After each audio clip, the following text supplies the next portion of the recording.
بسم الله الرحمن الرحیم. Selamun aleyküm əziz və hörmətli dostlar.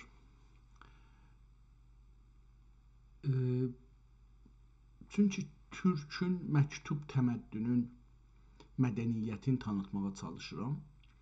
Həm türklərə və həm ərəblər, bəluçlar, türkmenlər və hər kəs ki İran adlı siyasi varlıqda yaşır, onlara tanıtdırmaq istəyirəm. Onun üçün bu proqramlarda farsı danışıram. Əslində tüm kitablar türkdür, onun üçün proqram türk olur. Amma farsı da deyirəm bir bölümlərin ki, insanlar, o birisilər də başa düşsünlər ki, türk mədəniyyəti nədir və necə biz mühəndisliyi cəhlə giriftar olmuşuq. بنابراین بسم الله الرحمن الرحیم. سلام دوستان عزیز، انصاف علی هدایت هستم و با برنامه 33 از مجموعه برنامه‌های مهندسی جهل در حضورتون خواهم بود. تا اینجا فکر می‌کنم بیش از 40 کتاب ترکی در زمینه‌های مختلف رو خدمتتون معرفی کردیم و تلاش کردیم از هر کدام هم سطرهایی رو براتون بخونیم و نشون بدیم که زبان ترکی چه قدرت و عظمتی داشته و در چه زمینه‌های علمی، سیاسی، اجتماعی، حقوقی، فلسفی اینها هم عرض اندام می‌کرده است و خیلی دیگری که در آینده، خیلی رشته‌ها و زمینه‌های دیگری که در آینده بهش خواهیم پرداخت. در این میان یک تفسیر حافظ رو براتون، یک ترجمه ای از حافظ رو براتون خوندیم. یکی دو تا کتاب شعر خوندیم که آخرینش دیروز در رابطه با خاندان آل عثمان، جز سلاطین ترک در امپراتوری عثمانی رو به شعر کشیده بودن، اون رو براتون خوندیم. در رابطه با عرفان 3-4 کتاب خوندیم. در رابطه با حضرت علی دیروز یک کتاب خوندیم، در رابطه با اشعار حضرت علی که حدود 600 صفحه، 596 صفحه این کتاب قطور بود که به ترکی نوشته شده بود و خیلی خودش هم از نظر ادبی فکر میکنم به آثار که به فارسی نسبت داده میشه و بهش میگن هندی، سبک هندی، و بعد از اون البته یه سبک دیگری هستش که الان یادم نمیاد، سبک خراسانی فکر میکنم بهش میگن، به این سبک نوشته شده و در زبان ترکی. خیلی آهنگین، کلمات با هم، جمله ها و کلمات مثل شعر هستند، دارای یک نوع آهنگ روان و قافیه و اینجور چیزا هستند که خیلی دلنشین هست. گرچه برای آشنایی با مثلا همین کتابی که دیروز معرفی کردیم در رابطه با معرفی اشعار حضرت امام علی علیه السلام، ما باید هم عربی بدونیم، هم ترکی رو خیلی عالی بدونیم، هم لغات و اصطلاحات عرفان رو بدونیم، هم سیاست رو در اون زمان بدونیم، معنای کلمات سیاسی در اون زمان چی بوده، هم معنی تاریخ رو بدونیم، کلماتی که بار تاریخی دارن رو هم بدونیم و هم فلسفه بدونیم، هم حقوق بدونیم، هم اجتماعیات بدونیم، هم اجتماعیات اون دوره، یعنی 1400 سال پیش، 1430 سال پیش، 20 سال پیش رو، 1420 سال پیش رو بدونیم تا بتونیم درکی واقعی از اشعار حضرت علی رو در ذهنمون متجسم بکنیم یا نزدیک بشیم به اون چیزی که حضرت علی با احساس و اراده خودش و با کلمات تونسته یه بخشی از اون تفکرات مغزیشو بریزه در اشعار، در قالب اشعار. و این شاعر و نویسنده تو چقدر با قدرت و عظمت همون اشعار رو کلمه به کلمه ترجمه کرده و هم معانی‌های مختلف اون رو در زبان عربی و در اون جمله‌ای که به کار رفته، در اون شعر، بیت و شعری که به کار رفته داره میگه، هم به تاریخ کلمات اشاره میکنه، هم مفاهیم فلسفی عرفانی اون رو داره بازسازی میکنه و نهایتاً همون شعر رو به ترکی هم شعر میگه. این هم یکی از زبردستی ها و قدرت هم نویسنده است و هم زبان ترکی.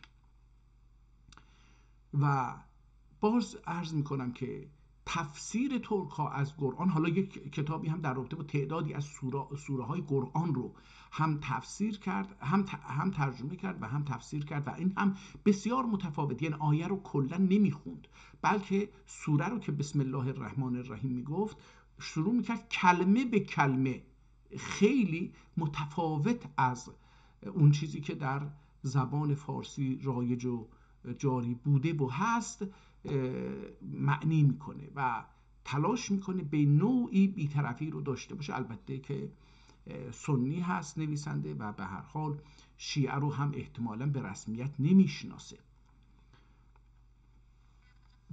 یکی از کارهای جالبی که شهید بزرگوار جهان ترک، یکی از شهداش، مرحوم شهید نادرشاه افشار انجام داد این بود که اومد با جهان سنی که در اون زمان خلافت در عثمانی متمرکز بود گفتگوهایی رو به شکل مذاکره، نه مذاکره که مثل الان ایران آمریکا داره، به شکل مذاکره علما و سیاستمداران رو برگزار کرد و در اونجا این شیعه ها رو به عنوان یک مذهب در نظر گرفت، یعنی در نظر گرفته شد در جهان اسلام و خب میدونی که 4 تا قبلا مذهب در جهان اسلام به رسمیت شناخته میشد و شیعه هم به رسمیت شناخته شد. حالا این رو ارتباط میدن به نمیدونم این آیت الله در قم که البته خیلی وقت مرده، ولی خب میدونیم که یه چنین چیزی در اون زمان تمامی زیربناها و سنگ زیربنای اون رو گذاشتن. به هر حال حالا با اجازهتون دوباره میریم دنبال این کتاب هایی که دانلود کرده بودیم، ببینیم که امروز چند کتاب میتونیم براتون پیدا بکنیم و بخونیم. دیروز من فکر میکنم که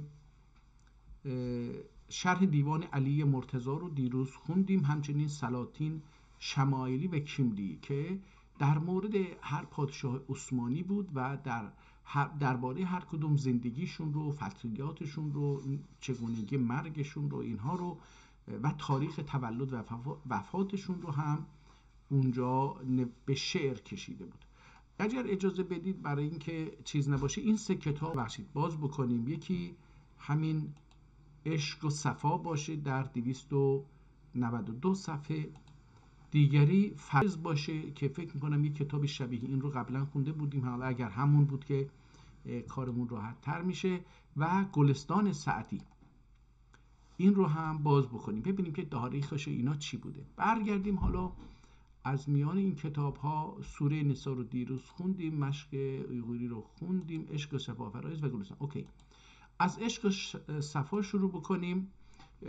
کتاب رو اول یک مروری به کتاب داشته باشیم. این جلد کتاب هست، میبینید روش یه چیزی نوشته شده با حروف ترکی عربی، نه عربی ترکی، ترکی عربی، نه فارسی هم وجود نداره، یعنی فارس ها هنوز برای خودشون الفبایی رو اختصاص ندادن. گفتیم که اون چیزی که به نام جچپژ هم گفته میشه برای اولین بار یکی از نویسندگان ترک اونها رو توضیح میده که چگونه در زبان ترکی اینها هستش و چی کار باید کرد و چجوری باید اینها رو ادا کرد. این دوباره حالا یه ذره دوباره کوچیک، نه این دیگه بیش از این کوچیک نمیشه. این جلد رو باز کرده، داخل جلد رو ما الان روبرو هستیم. کتاب در سلیمانیه کتابخانه هستش و اینجا صفحات اول و دوم رو میبینیم. حالا یه چیزهایی اینجا نوشته شده ولی کتاب از بسم الله شروع میشه. دوباره دستنویس هست و ببینیم حالا به چه شکلی این ادامه خواهد کرد. این کتاب عشق صفا نام داره و در 292 صفحه نوشته شده. همونطور که میبینید نویسنده مثلا در اینجا تاریخ گذاشته 1240، یعنی سر فرصت یه شعری، یه چیزی که به ذهنش می اومده یا یه نکته هایی که به ذهنش می اومده اینها رو یادداشت میکرده. همینجوری حالا یکی دو بار دوباره حالت شعر و سماع داره، یعنی فکر میکنم که تلاش کرده یه کاری شبیه مولانا. اینجا هم 1226 دوباره گذاشته شده، یعنی این کتاب جدیده، خیلی قدیمی نیست ولی به دوره عثمانی ربط داره. وقتی میگیم 1226 چی بود؟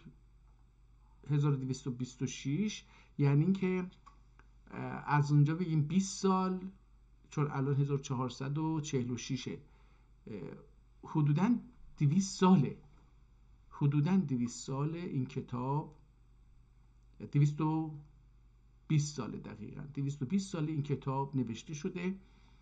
دستنویس هست، همونطور که میبینید اینجا یه حاشیه هم برای این کتاب نوشته شده.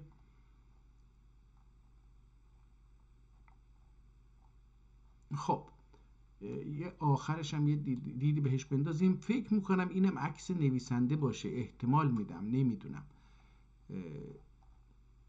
حالا آخر کتاب که دوباره برگردیم شاید بتونیم یه چیزی در رابطه با این تاریخچه دقیق تر کتاب پیدا بکنیم. خب ببینیم آیا میتونیم این خط رو بخونیم. این خط دستنویس هست و برای اولین بار دارم میبینم.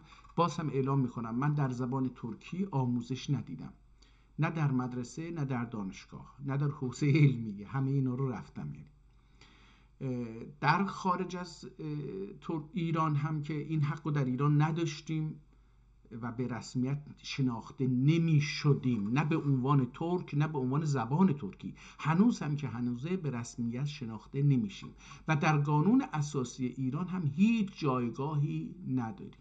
در حقیقت ما به عنوان شهروند ایران محسوب نمیشیم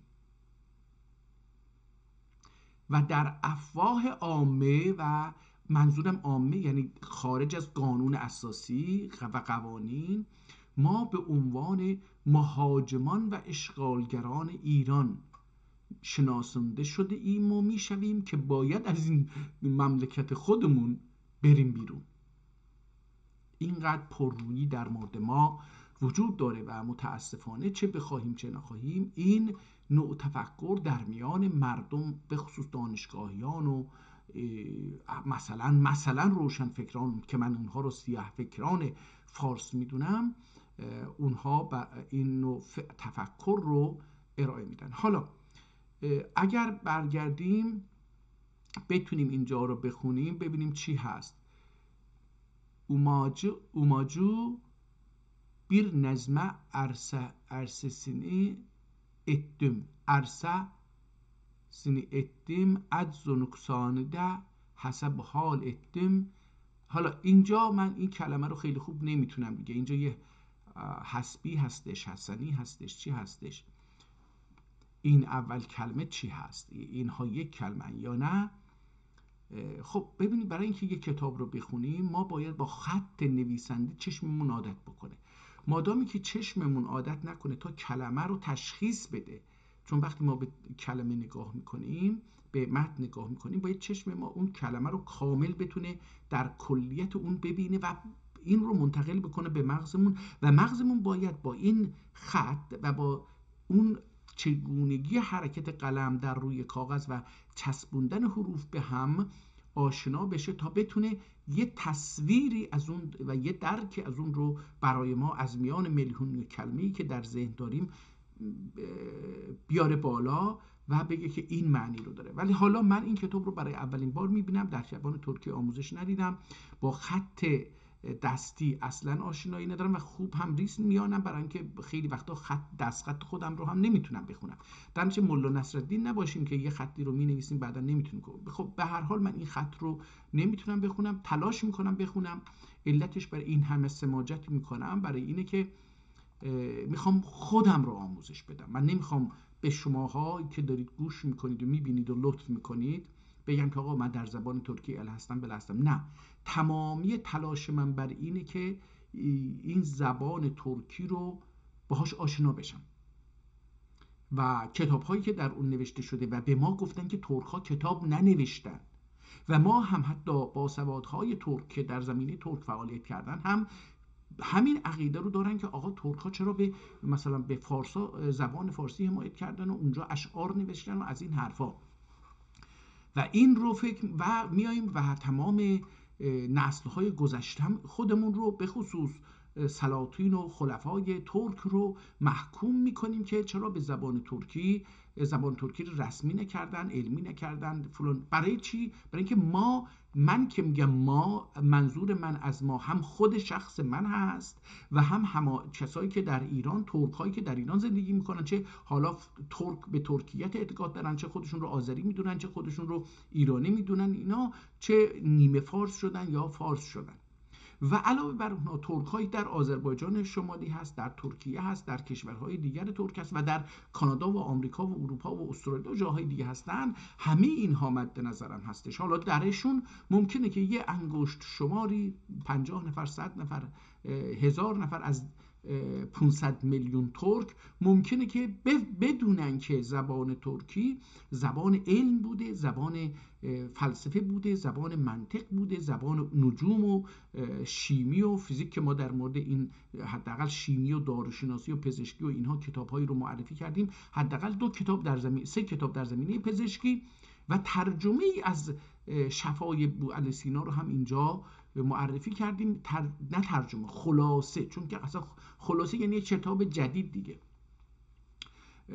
معرفی کردیم و بسیار هم متوجه شد. من خودم شخصا متوجه شدم که اینجوری نبوده. نه، این یک در جهانی به سر میبریم که این جهان رو یه دیواری از جهل دورش کشیدن و داخل اون به ما یه چیزهایی رو یاد میدن که یاد دادن و ما 5 نسل 6 نسل بر اون اساس بزرگ شدیم و زندگی کردیم و مردند که فکر کردیم زبان ترکی هیچ قابلیت علمی، شعری، ادبیاتی در زمینه‌های مختلف نداشته و برای همین هم چون ضعیف بوده خلفا و سلطان‌های ترک در هندوستان و در ممالک ترکی که الان وجود داره و همچنین در عثمانی و در آذربایجان بزرگ که ایران هم یک لیوانی در درون اقیانوس آذربایجان بزرگ بوده، ایران امروز،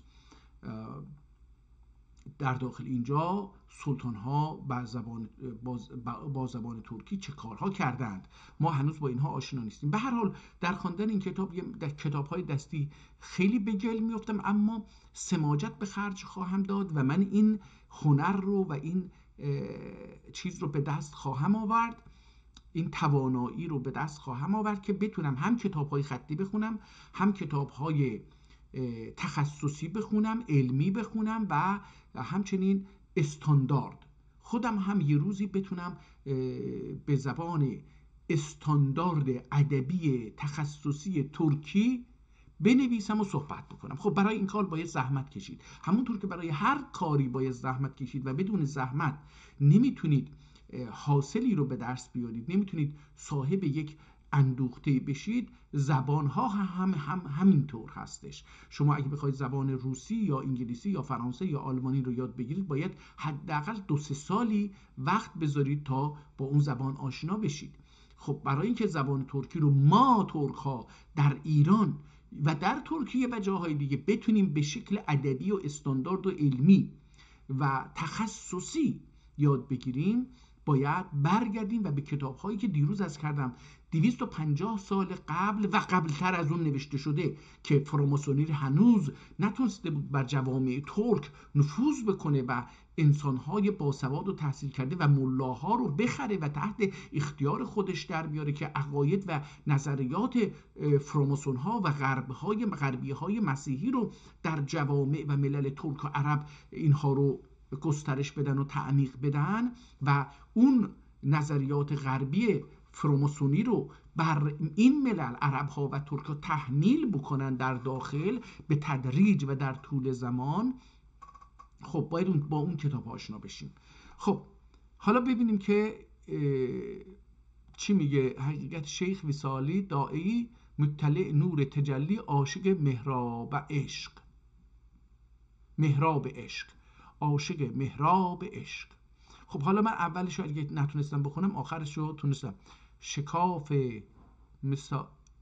حالا اینو دیگه نمیتونم. بر نوار ایرم عالم قلبیمده بیر تور ایترم استرم عالم قلبیمده بیر تور استرم. مرشد راه حقیقت شیخ وصالی احتمالاً دائما مطلع نور تجلی عاشق محراب عشق. حالا اینجا یه چیزی نوشته که روش خط کشیدن، نمیدونیم چه کسی روی این خط کشیده و چی هست، به چه زبانی بوده، متاسفانه روش خط کشیدن. نهان صد دیده ای مست یازم منی. حالا اینجا بانا منن جهاندا جامنه لازم. ببینید این خطا خوندنش برای من فقط مثلا این اوایل اینو میدونم، این نهان سه، این بانا، این بنیم بودا بنا، اما این که منن این چی هست و جهاندا جامه نه لازم، جانه نه لازم. این هم احتمال میدم نون باشه، اینجا نون باشه. ببینیم این عشاق صفا اسم کتاب هست، دیدیم که عشاق صفا، اهدال وفا، عهد وفا، ببخشید عهد. حالا من هی اینها رو به فارسی دارم میبینم، برای اینکه گفتم چشم من و عقل من با خوندن کلمات فارسی آشنا هست. در نتیجه وقتی من این عهد وفا رو میبینم، چشم من و مغز من اینو تبدیل حالا چی بود قبلا الان یادم رفت. بیلمیانه حیفا، کسی که نمیدونه حیف بشه. مجموعه شعر خفا، این هم اسمش از این جهت. حالا ببینیم که اینجا قال ای ابن علیه السلام، این چی هستش نمیدونم. علیه السلام لسان شعر مفتاح الجنت الحاکمه، یه کتابی هست احتمالاً الحاکمه باشه یا المحاکمه باشه، اینا رو نمیدونم. اینجا یه حدیثی نقل کرده احتمالاً از این چی هست نمیدونم اسمشه، ابن علیه السلام یا علی، به هر حال زبان شعر مفتاح جنت هست. 1275 اینجا رو نوشته، یعنی شروع کرده در 1257 به نوشتن این. دوباره همون کلمه‌ای که اینجا نوشته بود رو قال النبی، حالا همین نبی هستش، قال النبی علیه السلام این من الشعر حکمه، شعر حکمت هستش. ابن ابی کعب رضی الله عنه دیه گفته صفاکه یا حکمتون شعر دندر حقا که. دوباره ببینید برای اینکه این اسم عربی بود، حالا من دوباره مغز من این ترکی رو به عربی چسبوند. حقا که حکمت شعر دندر، حکمت بخشی از شعره. البته میدونیم که افلاطون و ارسطو و قبل از اون سقراط و اینها هم شعر رو یه بخشی از حکمت میدونستن. گل یا چی و روح و معک، این شعره. گل یا حامد و روح معک تعلمو من الشعر حکمه و امثاله و این الله کنوزا فی تحت العرش و نمیتونم السنت الشعرا. خب حالا اینجا یه حدیثایی رو که از تاریخ بزرگان فرمودن آورده. بسم الله الرحمن الرحیم. حالا اینجا دیگه از کتاب شروع میشه. ظاهرا این همونطور که عرض کردیم شعر خواهد بود. شو دفتری گرگنجی صحیفه نی یازدکده نسکره اوگو 32 sene اول تی در ödüp Zuhur edip. Pes میشه iş bu defterin 40.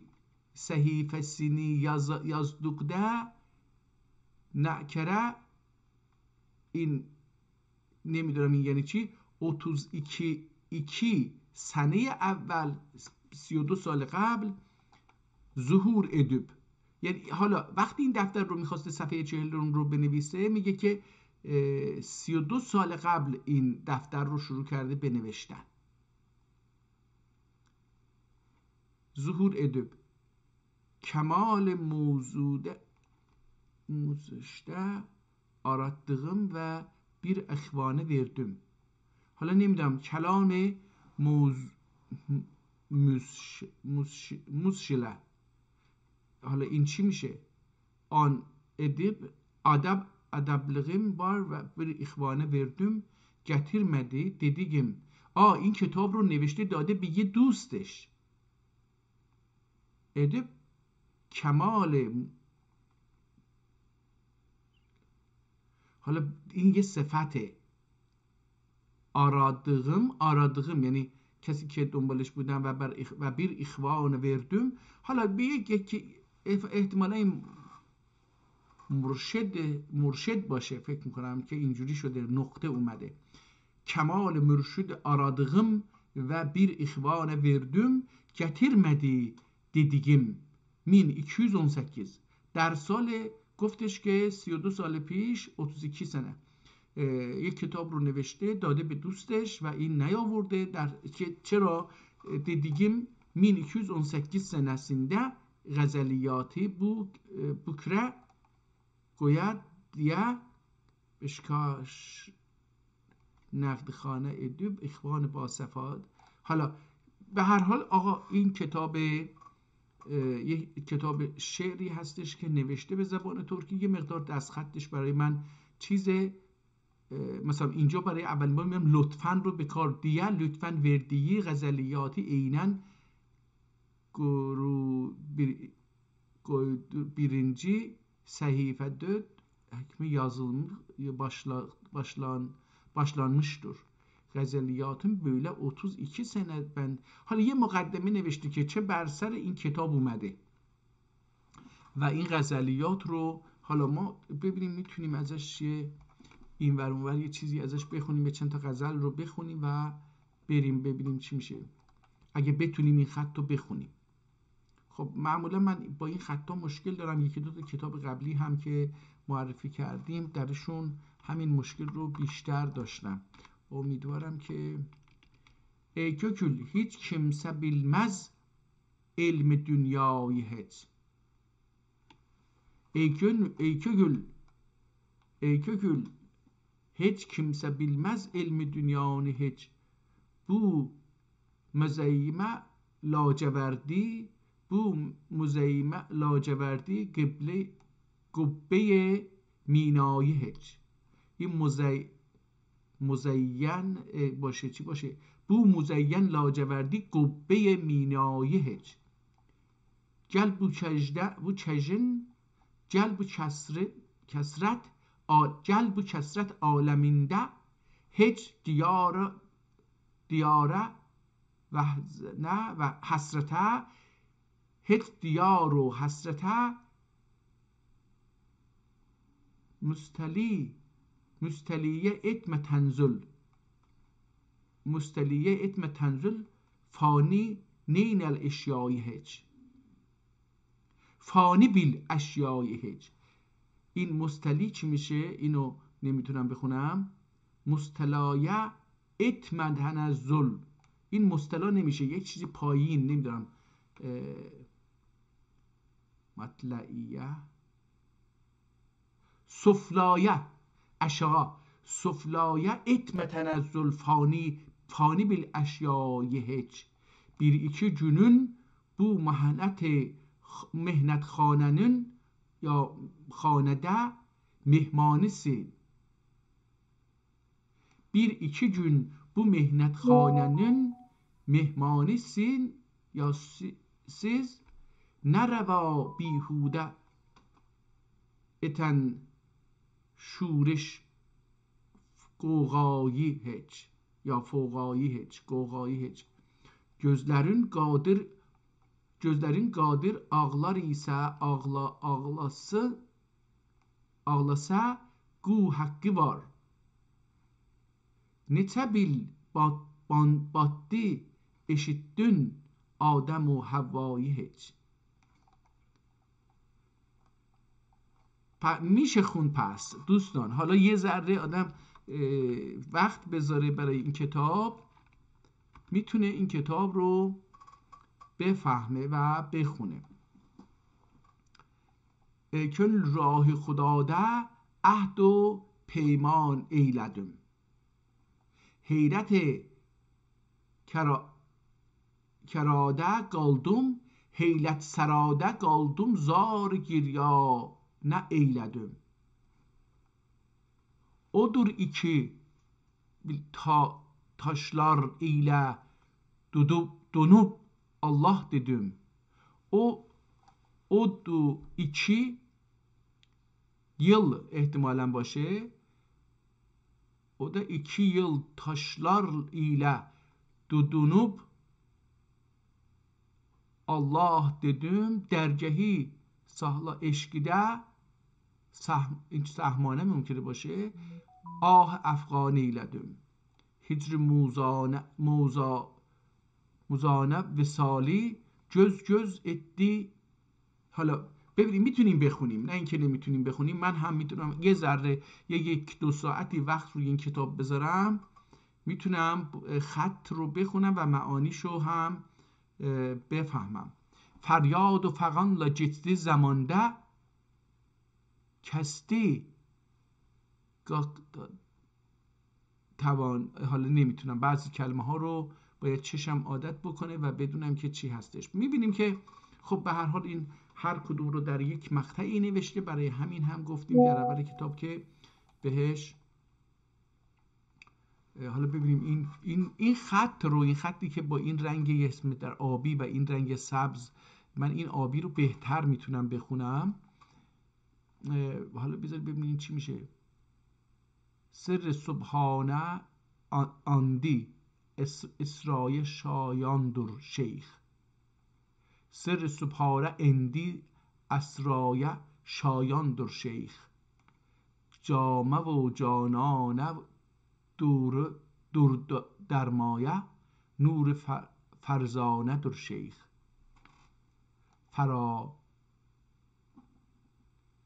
فراند شیخ. هوری له هور اوجه الهور گرنه افسانه در شیخ. شöyle bilkem la mekane şehrize sürendür şeyh. Bu sebepte cami atarlar nezdine ihvan geler. Hikmet hur خالد bir acayip جامع olur. خب این رو بذارید به حسب اینکه من زبان ترکی رو هم بلد نیستم. بریم صفحه آخر برای اینکه حالا این کتاب خسته کننده نشه براتون. پس این کتاب یک کتاب شعر عرفانی هستش. دوباره در اینجا یه تاریخ زده 22 چی 1929 1000 چی اینجا نوشته شده. محرم 1200. در محرم 1200 این شعر رو گفته. göklere شفا ذکر خدا در. من این رو باید بخونم gönlere یعنی به دلها. شفا ذکر خدا در. bunu diye رسول مقتدادر مجتبادر. خداوند ismini yad eyliye melek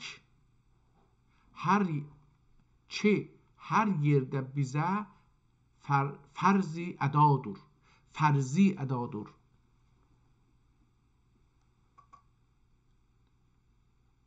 سماوات چگار هلایدی چی اشتیا یاهو نلاهوتی صدادر. این اشت یاهو نلاهوتی صدادر. ذکر ل جذبه سالک ایرر چه جذبه که جذبیه رف عرصه خدادر. اویانمازدی او اویگودن اویانمازدی. حالا داریم چشمون داره با خطا آشنا میشه که این نون رو چگونه مینویسه، این کلمات رو قلم رو وقتی میچرخونه. اویانمازدی اویگودن ذکر والنلر دالنلر، ببخشید این واو نیست، دالنلر، یعنی کسایی که داخل ذکر شدن از اون حالت خلسه و خواب، اویگو خواب، حالا اون خلسه در فارسی معنی میده، بیدار نمیشن. تویانلر توی حاطف ده ندادر. حاطف ده ندادر. ندای مصطفی دویدو جانم icabet eyledim nur hudadır. Görüştü aşığa, göründü aşığa didar Hazret. Anın çün canları hakka fedadır. Nedir eşka, nedir eşkün, nedir eşk, nedir feyz Muhammed. Bu sırrı anlayamaz gafil gedadır. Size tevekkül بشارتله. دیگه دیل اسم خودشه اینجا. سیزه، حالا این شوکت چی هست اسمش نمیدونم، من اینو شوکت بخونم به نظرم راحت یا توکت هرچی. سیزه شوکت بشارت لدو کردیل بونی فهم اینیه حقدن جدادر. دوباره حالا بریم دوباره یه شعر رو. اینها کتاب نشده دوستان، چاپ نشده. در نتیجه شاید خیلی ها در دنیا مثل من هنوز نمیدونن که یه شاعری در 292 صفحه اشعاری رو، اشعار عرفانی مثل حافظ مثلا گفته و شوکت اسمشه. بله، شوکت بابا، شوکت بابا. عمران اولدی چی هبا سنده هبا bilmem ki ne zaman gelir sana dostdur bir merhaba. dost der bir merhaba. اینجا دوباره تاریخ زده، احتمالاً 1222. حالا حقیر شعنی قدس سرو، این حقیر نمیتونه باشه. پس این چی هست؟ شعنی قدس سره العالینون ما فی بزم السالکین الستالکان مدت عمر شریفی لری. حالا بگه نویسنده اشاره میکنه که عمرشو میخواد بگه که 104 سال سندر. این هر کسی هستش این اسم 104 سال عمر کرده. 29 سنه شاف یو سنده، نمیدونم 19 یل حضور حضرت وصالی جانانده اول باغدنده. 8 سنه یل، اینجا حالا سنه اول سنه استفاده می‌کنه بعد تبدیل میشه به یل. یل محمد نوری ملک قدس روح سرسیلن. حالا این اباغدادی. 22 یا 32 خدمت فیض الله cananədedir. 19 yıl cezebeli keçsə zamani ehtimalen 27 yaşında dergah Alişah Feyzade مقیم olduğu. سالهاشو نوشته که احتمالا یا یک کسی رو سالهاشو نوشته که عمرشو چجوری صرف کرده. اینها رو داره یواش یواش توضیح میده. 48 yaşına kadar Feyzullah قدس سره العالی ile 27-31 اینا رو داره جمع میکنه. احتمال میدم اینجا تبدیل میشه. حالا 8 yılda محمد نوری قدس سره 19 yılda burada اینا رو میگم داره جمع میکنه. 48 کجا بود؟ داره جمع میکنه. 18 هم از کجا اومد؟ حالا دیگه 19 رو اینجا میبینم. 75 29 104 اینجا جمع کرده شده 104 زیرش هم خط کشیده که مشخصه. مرشدیم وصالی قدس سره العالی ömrü دولتلی 90 yıl. این هم مرشد خودشو میگه که 90 سال عمر کرده. 27 yıl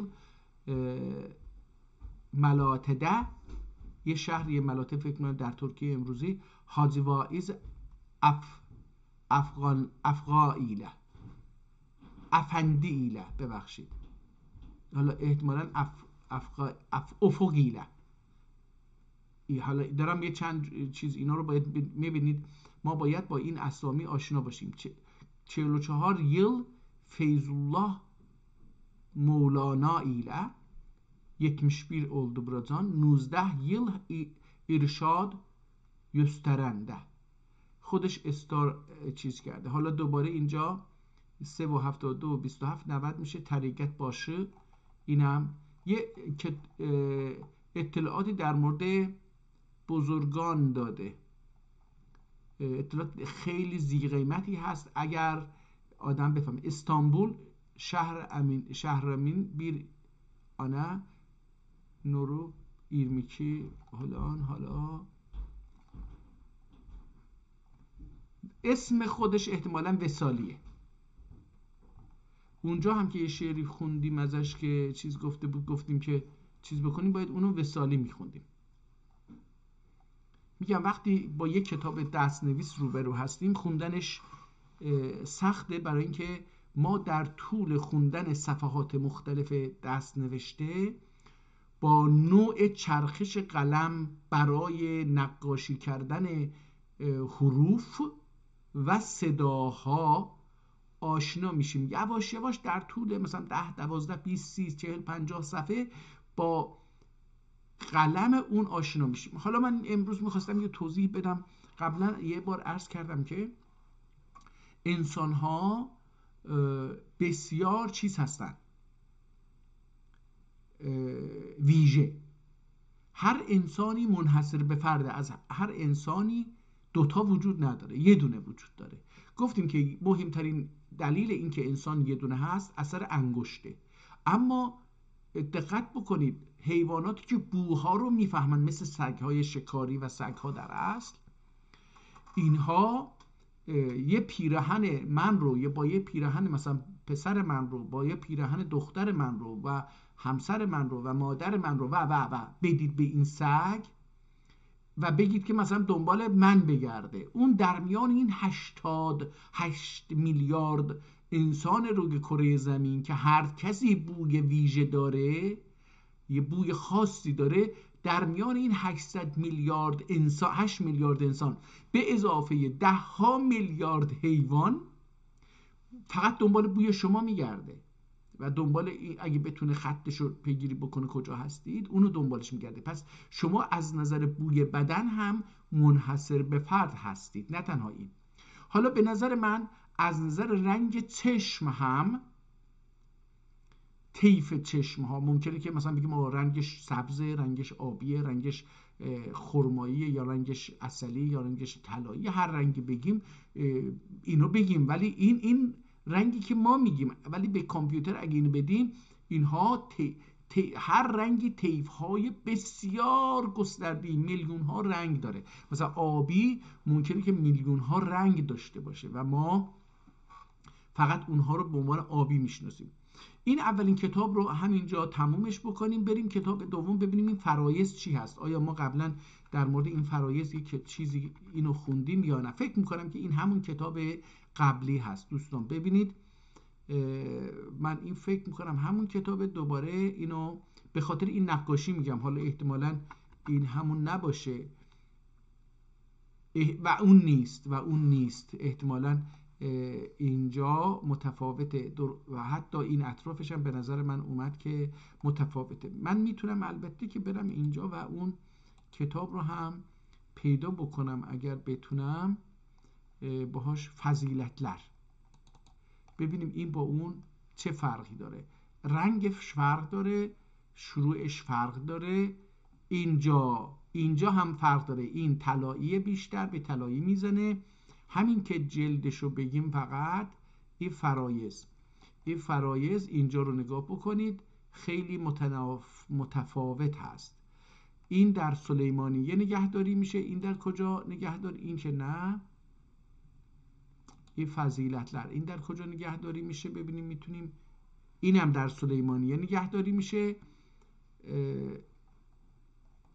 حالا اینجا ببینید، بسم الله الرحمن الرحیم الحمدلله رب العالمین، اینو قبلا خونده بودیم. و صلوات و سلام علی سیدنا محمد و علی آله و اصحابه اجمعین. معلوم اوله که bu kitabın faziletlerin beyanında داره.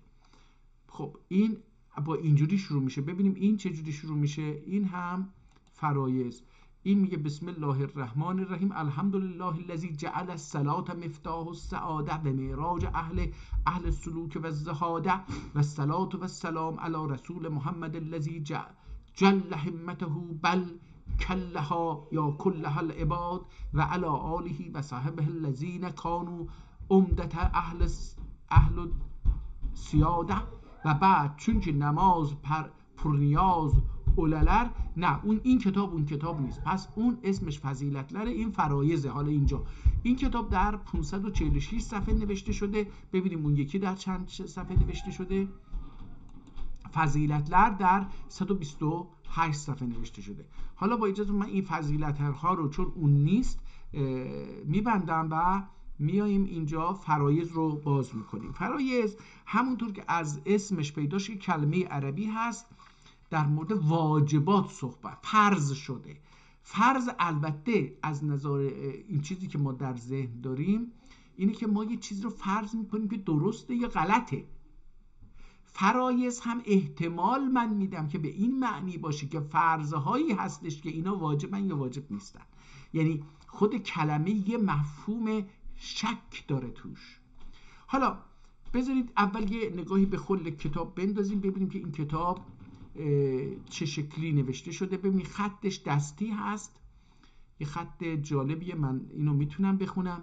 بعد متوجه میشیم که در صفحه سوم بابها رو با رنگ قرمز جدا میکنه و بعد زیرشون عدد میذاره، 34 مثلا 37 و اینها، و روی بعضی از کلمه ها خط میکشه. شرط ثالث، شرط رابع، شرط خامس، در مورد شرط ها صحبت میکنه و همینجور ادامه پیدا میکنه. کتاب در اینجا یه مقدار آسیب دیده از نظر رنگی، یه اثر انگشتی چیزی اونجا دیده میشه، با همون خط ادامه پیدا میکنه. خیلی جالب هست. حالا یه فروغ هم اینجا دیدیم، فروغ نیست. حالا بریم ببینیم این صفحه 546 چی داره. یه نگاهی هم به آخر کتاب بندازیم، دوباره برگردیم اول کتاب. خب اینم صفحه آخر کتاب رو هم دوستان صفحه آخر کتاب رو هم دیدیم. همون خط اولیه هست، یه مقدار به نظرم کوچیک‌تر نوشته میشه، ریزتر نوشته میشه، ولی به نظرم اومد که همون خط باشه که اول شروع کرده، ولی اوایل کتاب رو یه مقدار با خطای درشتری می نوشت. نگاه کنید. خب حالا برگردیم خود متن کتاب، ببینیم که کتاب چه نوع ترکی هستش، ما میتونیم بخونیم یا نه.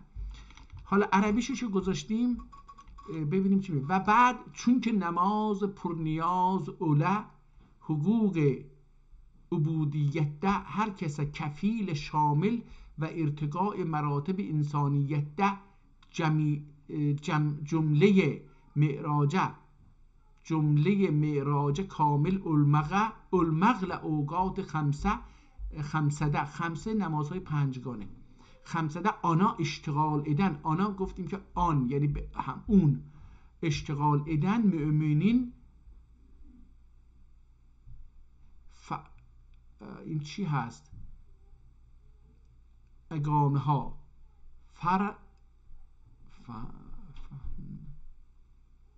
اقامه ها فقط اقامت دین مضمونی. حالا نماز رو باید بخونید مضمونی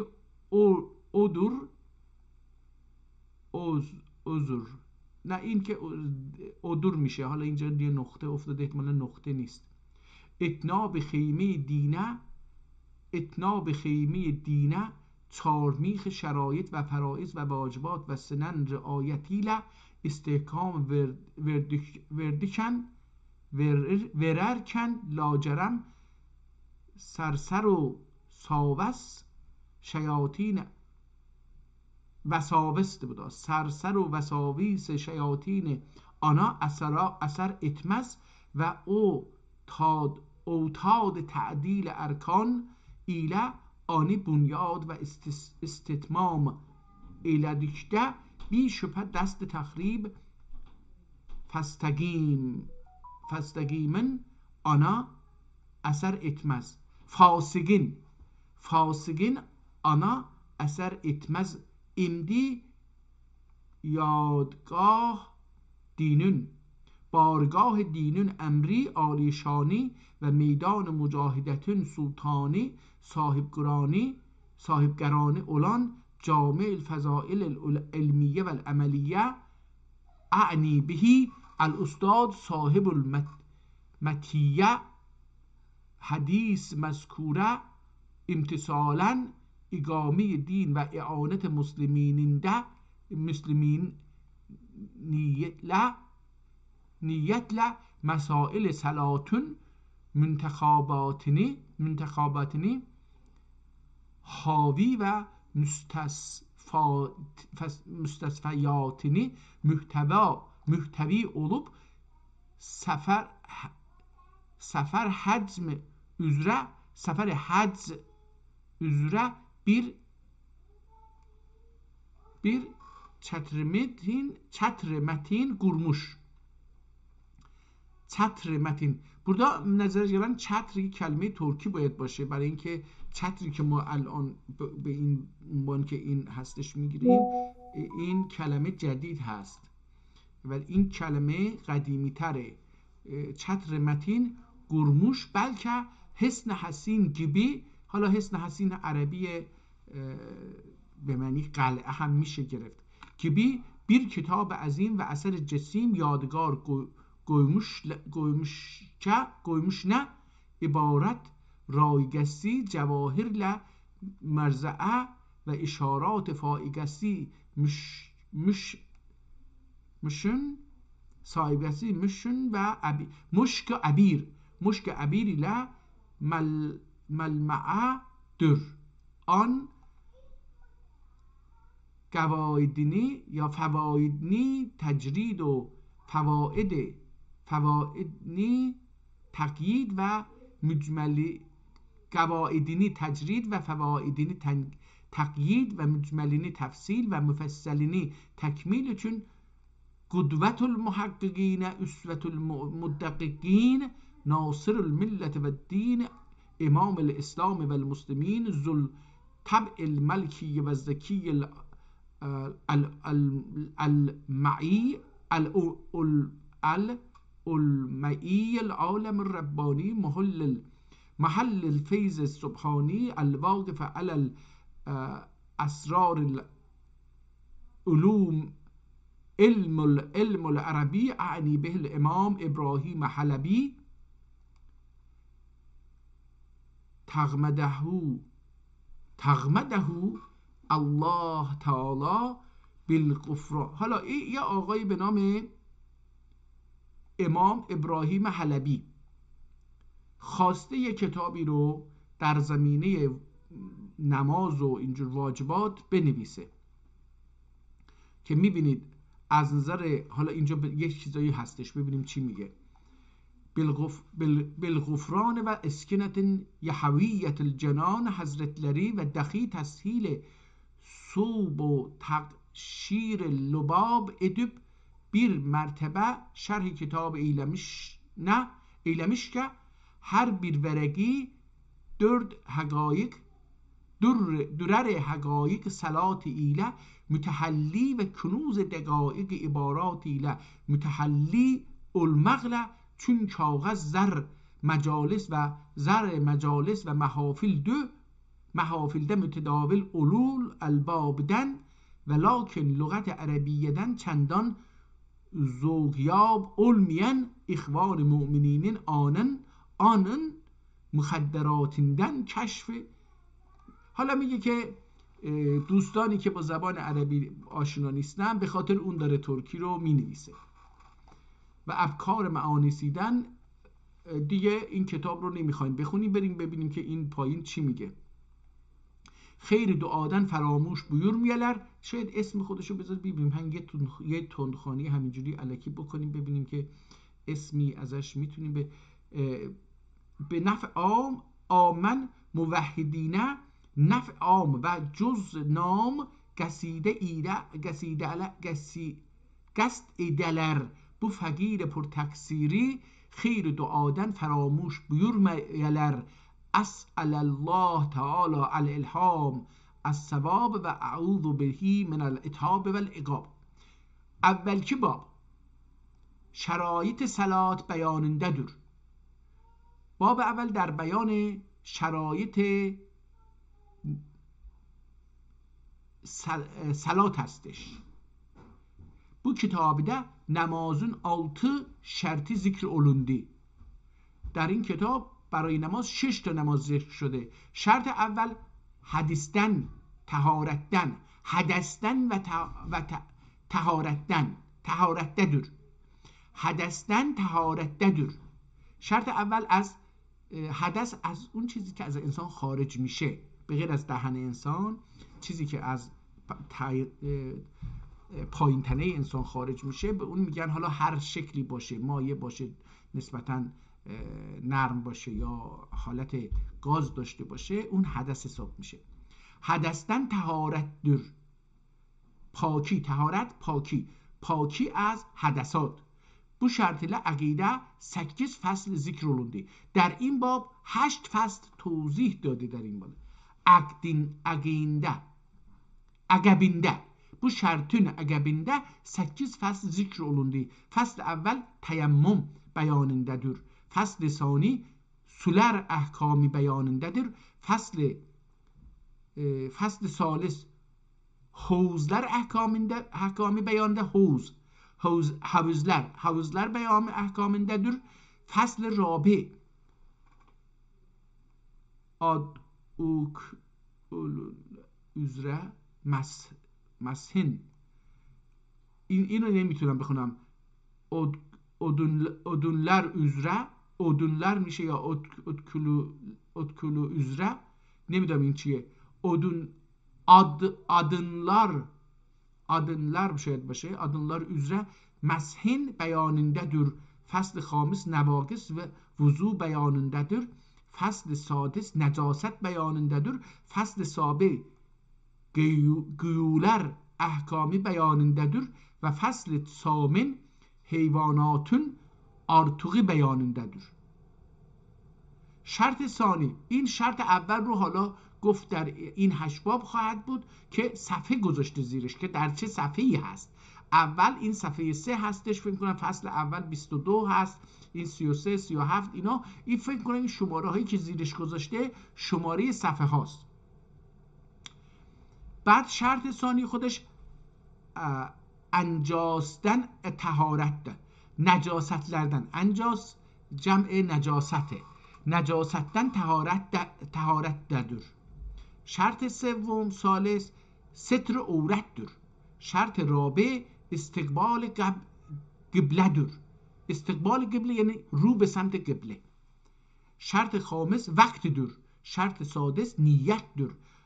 ikinci باب دوم در چیه؟ faraiz salatin beyanındadır. Bu kitabı da namazın 8 farzi zikr olundu.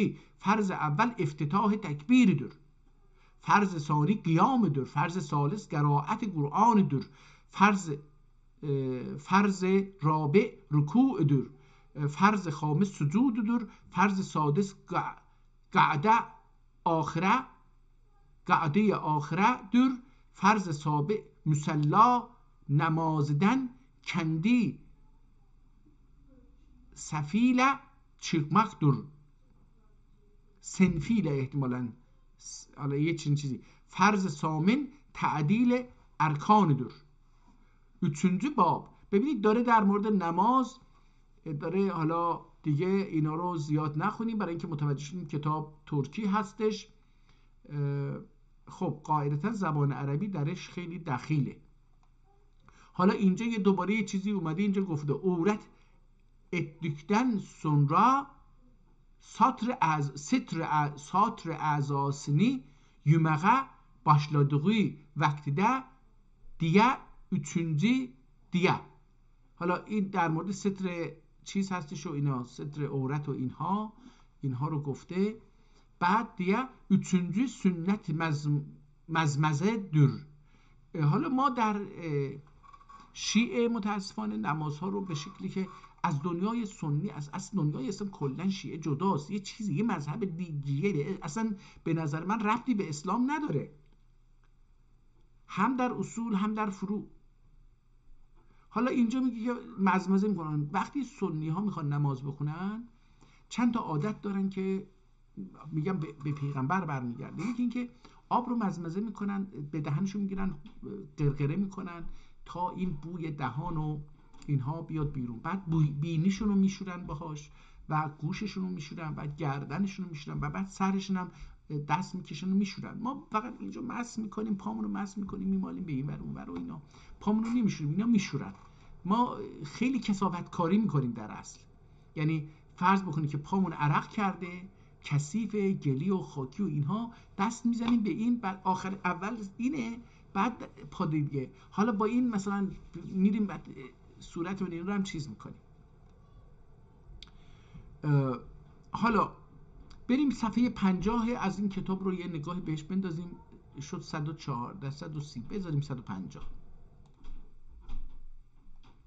صفحه 150 این رو اوکی، این 140 و البته ما خیلی گذاشتیم، این 148 یعنی حدوداً 296 صفحه 296 هستیم در اصل. بذار ببینیم این چی میگه. سنتی ترک ادب همان فرضه شروع ادب امامه اقتداء در فرزدن sonra اول سنتی قضا etmez زیرا salat fecrün yalının sünneti فوت ölse یا lakin، بلکه اینم اینجوری میتونه باشه، فوت الرسه آنی قبل طلوع شمس قضا جایز değildir. اول وقتی ده، حالا داره توضیح میده دیگه، نماز رو داره توضیح میده. این در اصل یه رساله نمازخوانیه، نماز رو درست بخوانید و اینا. حالا دوستان من دارم اینجوری نگاه میکنم، اینجا 273 صفحه است، درسته، میشه 500 و همون 46 صفحه. بریم صفحات آخر، صفحه آخر رو یه مقدار ببینیم، از اینجا شروع بکنیم ببینیم. Kezalike birisinin terbiyesinde olan yetim 10 yaşına, terbiyesinde olan yetim 10 yaşına balik oldukta namaz kılmasa ol yetimi terk salat için dökmek caizdir. حالا میگه اگه یکی مرده باشه، بچه‌شو مثلا یکی دیگه تکفل کرده باشه، حالا پدر بزرگ، دایی، عمو هست، هر کسی که این تکفل کرده، میگه این بچه اگه به سن 10 سالگی برسه، بالغ بشه، نماز نخونه، اون کفیل حق داره این بچه رو بزنه. او یتیمی ترک سلات ایچون، سلات به خاطر که ترک سلات کرده، دکمک جایز دور، میتونید بزنید، به کتکش بزنید. کذالک قول ازح üzere، قول اصح üzere میگه حتی بر اساس یک قول، یه حدیثی رو گفته این آدم، بر اساس یک قول، یه حدیثی که به نظر میاد صحیحه، زوجسینی ترک سلات و ترک غسل ایچون دکمک جایز دور. میگه بر اساس اون، حالا مرد شوهر میتونه زنش رو بر خاطر اینکه سلاتش رو ترک کرده باشه یا غسلش رو، غسل دوستان اون چیزی که به ما در ایران یاد دادن نیست، غسل به معنی که خودتون رو بشورید، شستن خودتون. حالا نیت هم همینه، وقتی شما میرید که من میخوام برم پاک بشم، مثلا بیام نمازم بخونم، نیت دیگه لازم نیستش که حالا یه نیت 10 تا نیت بکنید. حالا نمیدونم، من نظرم اینه، من آیت الله نیستم که. میگه که به خاطر اینکه ترک غسل کرده و ترک صلات کرده میتونه اونو دکمک بکنه، بزنه، جایز دور. تکجه زوج زینت مراد اتدکته، زوجه زینتی ترک ایلسه و düşküne davetler kere, زوجه ترک اجابت ایلسه و زوجه ده اتسون اونون اون شرکت. او دیگه اینجاشو خیلی به گل افتادم. حالا ظاهرا اگه خانم زینت داشته باشه، یعنی آرایش کرده باشه، به خاطر اون بیاد حالا بگه که من ترک میکنم اینا، مثل این که گفتن آقا چون حالا ببینید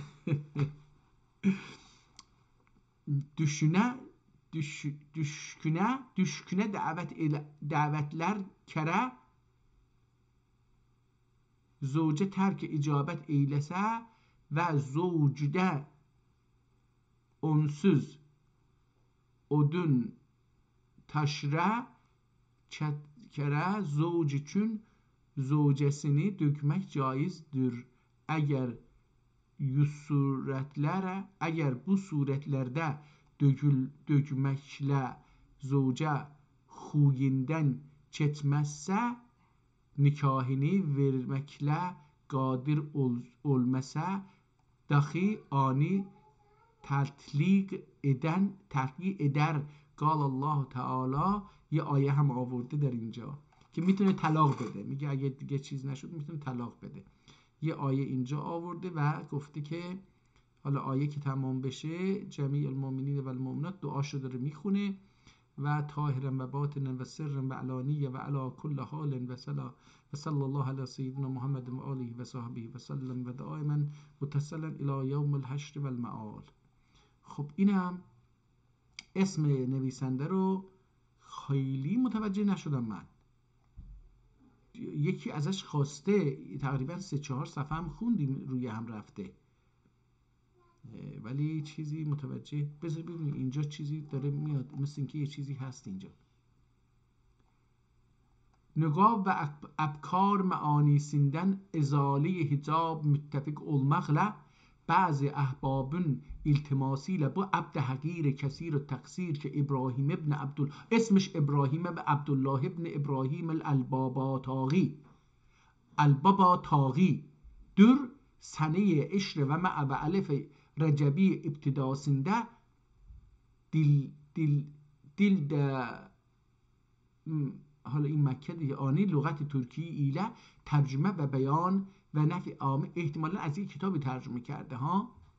بذارید ببینیم، اینو خوندیم مجالس و محافظه متقابل الباب ولکن لغت عربیدن تو زوغیاب علمیان اخوان مؤمنین آنون مخدراتندن کشف نگاب و ابکار معانی سیندن ازاله حجاب متفق علممغ بعضی احبابن التماسی لبو عبد حقیر کثیر و تقصیر که ابراهیم ابن عبدالله ابن ابراهیم الباباتاغی در. حالا اسمش چیه؟ ابراهیم فرزند عبدالله، عبدالله هم فرزند ابراهیم باباتاغی در. سنه 10 و 100 و الف 1110 در رجب 1110 این کتاب رو نوشته. چقدر میشه؟ 336 سال پیش. این کتاب رو 336 سال پیش نوشته. خب ابتداسında dillermeke ani lügat-ı Türkiye ile tercüme ve beyan ve nef'i am ölmek ve cehile takrir ve ayan etmek ile bir eser olup ve dahi ahiret و موجب مغفرت و سبب وصول رحمت اوله آمین. و دقیق bu kitap bitüyüp olunup salatun şerait به تبویب و دقیق bu kitap به تبویب olunup salatun şerait ve فرائض و واجبات و سنن و مکروهات و مفسداتی bir bab müstegil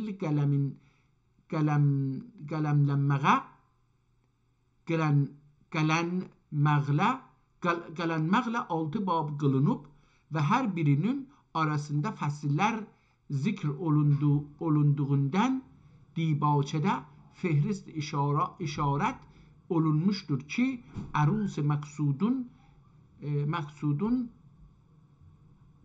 maksudunda vçheden keşfi هر حال اسمش هم متوجه شدیم دیگه، سالش هم متوجه شدیم. پس ابراهیمی و عبدالله ابن ابراهیم الباباطاغی در سنه 1110 اول رجب شروع کرده نوشتن این به کتاب به لغت ترکی. این ترجمه نیست. خب این کتاب هم از اینجا یک کتاب تخصصیه دوستان. دقت، اولا به زبان ترکی هست، ترکی استاندارد، منتها استاندارد شما نمیبینید، صداها رو برای اینکه این فرض رو نویسنده فرض رو بر این گرفته که هر کسی که در این سطح رسیده که بتونه این کتاب رو بخونه با صداهایی که این اشکال حروف نمایش میده قبلا آشنا شده، نیازی نیست این کتاب رو مثل قرآن صداگذاری بکنه. خب اما خود کتاب تخصصه، یه تخصصه. یعنی چی؟ در مورد نمازه.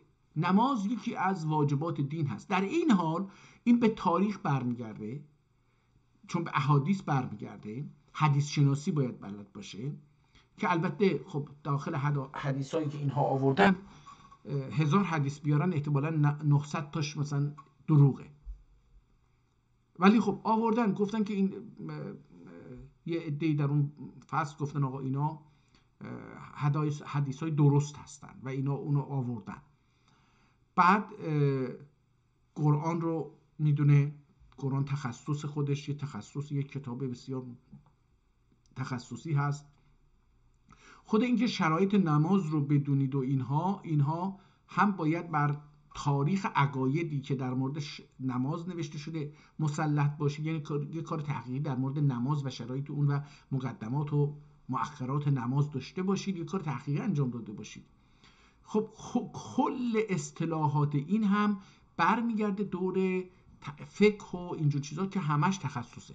خب این کتاب هم کتاب بسیار جالبیه، بدونیم که زبان ترکی خیلی قدرت داره. حالا بریم سر کتاب گلستان، ببینیم این گلستان سعدی که در 382 صفحه نوشته، چه کسی نوشته، در چه تاریخ نوشته، کتاب چه شکلیه، رنگش چه شکلیه، خطش چه شکلیه. اول یه دیدگاه کلی از کتاب داشته باشیم. جلد کتاب رو میبینیم آسیب دیده متاسفانه، رنگش تقریبا طلایی رنگ بوده، خیلی نقش زیبایی روی جلد میبینیم. دوستان نگاه بکنید این نقش زیبایی که اینجا هست حالت چشم داره. حالا بعضی از دوستان میگن که این چشم مثلا یه چشم فلان هست، نمیدونم، اینجا دیگه اینها تخصص من نیست. بعد این صفحه اول کتاب رو، داخل کتاب جلد رو باز کرده، داخل کتاب این جلد، روی جلد چه چیزهایی نوشته شده. حالا همینو فقط ببینیم. هازا گلستان سعدی، این گلستان البته این سعدی نوشته، من اینو سعدی میخونم چون که یک نقطه اینجا میبینم، حالا ممکنه سعدی باشه. و از اینجا این گلستان سعدی رو شروع کرده. کتاب رو میبینیم صفحاتش رو 3 طرف کتاب برای حاشیه نویسی جا گذاشته شده. میبینیم که اینجا یه چیزایی نوشته و اینجا هم یه توضیحات کوچکی روی کلمات میبینیم. داخل کتاب آب ریخته شده، متاسفانه آسیب دیده. سبب تألیف کتاب و بعدهو اینجور چیزاشو نوشته. میبینیم که شعر رو اینجوری آورده. ببینیم حالا این شعرها به ترکی هست به فارسی هست من نمیدونم، باید اینها رو ببینیم. اینجا در مورد فصلها نوشته. دقت بکنید که چیز هستش، خطش عوض میشه بلافاصله. به نظر من خط کتاب یه مقدار در اینجا عوض شد، ولی احتمالاً هم فقط نازک‌تر شد، نه اینکه اینجا هم یه چیزی از ترکیه ترجمه قلب. حالا اینو باید بخونیم ببینیم که چی هست. کتاب متاسفانه آسیب دیده. میبینید آب و جوهر و یه چیزهایی، احتمالاً یارو غذا میخورده، آب میخورده هنگام چیز. اینها رو هم میبینیم که با 2 رنگ نوشته شده، یعنی بخشی از یه چیزایی رو که میخواسته، مثل اینکه یه شعر میخواد بیاد، مینویسه بیت با رنگ قرمز جدا بکنه که بعدی بیت هستش و بعد با پاراگراف رو و اول فصل رو در حقیقت با قرمز مینویسه که اینجا دیگه خیلی کتاب آسیب دیده. در اصل یه بخشی از کتاب در این صفحه کاملا از بین رفته. یه چیزی مثل اسید، یه چیزی اینجا ریختن. متاسفانه اینها رو از بین بردن که ما بعدش قبول بکنیم که عمدی نبوده. به نظر من عمدی هست. اینجا یه چیزی رو عمدن ریختن. اینجا هم حالا چی بوده میشه یه مقدار اینجاها رو خوندید که به چه چیزهایی مربوط بوده. اینجا دوباره همونها رو میبینیم که کلمات رو از بین برده. به نظر من خط عوض شد دوباره. اینجا خط نگاه کنید، این خط با این خیلی فرق داره. حالا اینجا حکایت، اینجا شعر، اینجا فلان. بریم این صفحه 382 رو هم یه زیارتی بکنیم. صفحه آخر کتاب رو ببینید دوستان به چه شکلی نوشته شده. این هم صفحات قبل آخر رو هم انجامیدن کتاب، حکمت و اینجا حکم هستش یا حکم هستش، اینجا حکمت، شعر و اینا. اینجا دیگه میبینیم که قلم خیلی فرق کرده، قلم ها ظاهرا در نوشتن این کتاب بارها قلم ها و نویسندگان تغییر کردن. مثلا ما در اول کتاب دیدیم که نگاه کنید، من اول کتاب برم، اول کتاب من چیزی در رابطه با به خاطرم نبود. الان میبینم که اول کتاب نیست. بریم اول کتاب. من اینجا بله اینجا هم استاندارد، نه کاملا استاندارد. اینجا نگاه کنید بعضی کلمات رو من روش میبینم که صدا گذاشته، را اینا رو گذاشته، ولی نه همه کلمات. و ترکی رو هم خیلی کم این ور اونور بعضی جاها گذاشته، نمیدونم عربی یا ترکی هم. اما صفحه آخر که اومدیم دیدیم استاندارد. اینجا نگاه کنید تمامی تک تک کلمه ها استاندارد شده، صداها رو روی تک تک کلمات و شعرها و اینا گذاشته تا ما در خوندن اون به دقیقاً ترکی رو به همون صدایی که در اون زمان، در اون عصر و در اون تاریخ و در اون شرایط اجتماعی و جغرافیایی کلمات رو درک کرده و نوشته و میخواسته ما هم مثل اون بخونیم، اینها رو صداگذاری کرده. به نظر من صداگذاری از این جهت خیلی مهمه. بعداً هم یه آدم چیزی اومده یه حاشیه اینجا نوشته با قلم دیگری. کتاب به نظرم این خط اواخر کتاب بسیار زیباتر و برای من از نظر من و با توجه به سواد خوندن من، به نظر من این قسمت کتاب بسیار خوشخط‌تر از اون قسمت اول هست. اما برگردیم دوباره سر صفحه اول ببینیم که اینجا میتونیم یه چیزهایی رو بخونیم یا نه. در بیان اطوار سبوک که نمیتونم بخونم، هم از بین رفته. ظاهرا این چیزی که اتفاقی که افتاده اینجا یه مثل اسید ریخته شده، خیلی جاهای کتاب ریخته شده و رنگش از اون رنگ زردی که هستش سفیدتر شده. ما این رو در همین جا که الان این صفحه 1 رو مشاهده میکنید میبینیم که این حالت این اسیدی که من گفتم ظاهرا خود کاغذ اولش سفید بوده، بعد روش رنگی چیزی اومده، یا شایدم خودش زرد بوده ولی بعدا یه اسیدی چیزی ریخته روی اون و اون حالت رنگ اصلی کتاب رفته و سفیدی کتاب زده بیرون. نمیدونم، من دلیل دیگری نمیتونم فعلا متصور بشم چرا این کتاب اینجور شده. هازا گلستان سعدی، اینم سعدیه، نگاه کنی سعدی. بسم الله الرحمن الرحیم، الحمد لله رب العالمین و الصلاة علی افضل رسله محمد و آله اجمعین الطیبین الطاهرین. حمد بی پایان و شکر بی کران، اول معبود بی زواله اولسون چیم، طاعت موجب. دیگه شروع کرد به همین مفتجه اون چیزه.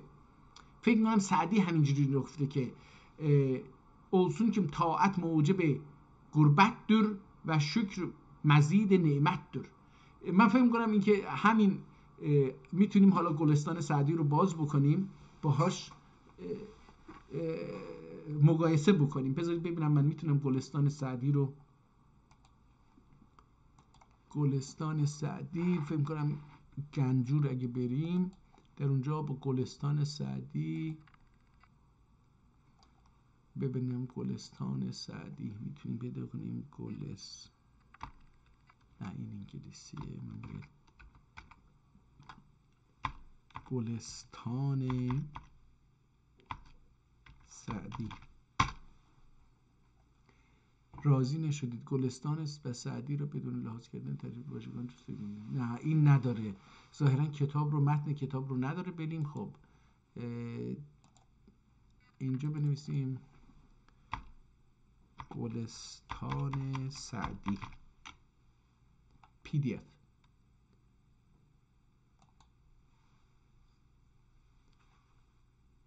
اینجا دانلود میگه بکنید، بذارید ببینیم میتونیم اینو دانلود بکنیم.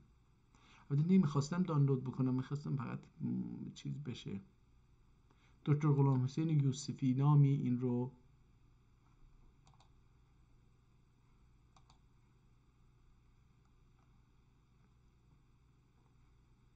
الان اینجا داره دانلود میشه و 1 2 چرا چیز شد و تمام.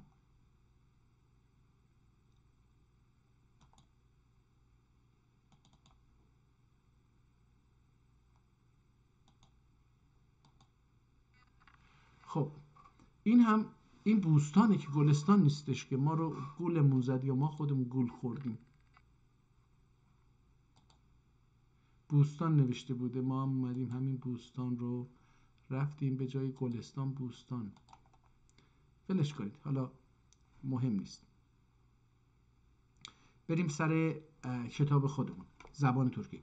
حمد بی پایان و شکر بی کران، اول معبود بی زواله اولسون چیم، طاعت موجب قربت در و شکر مزید نعمت در کی، هر نفس گلدیخته ممد حیات در، جدیخته مفرح ذات در.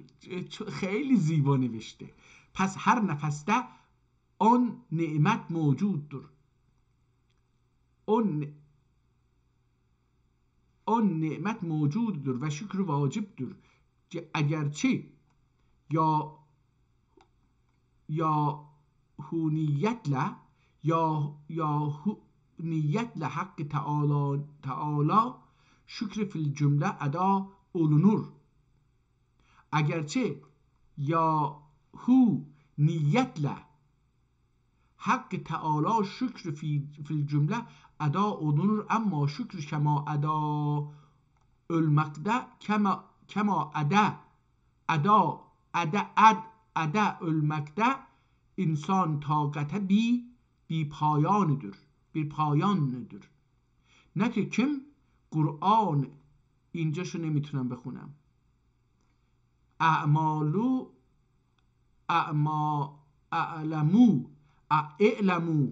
آل داوود شکرن و قلیل من عبادی الشکور.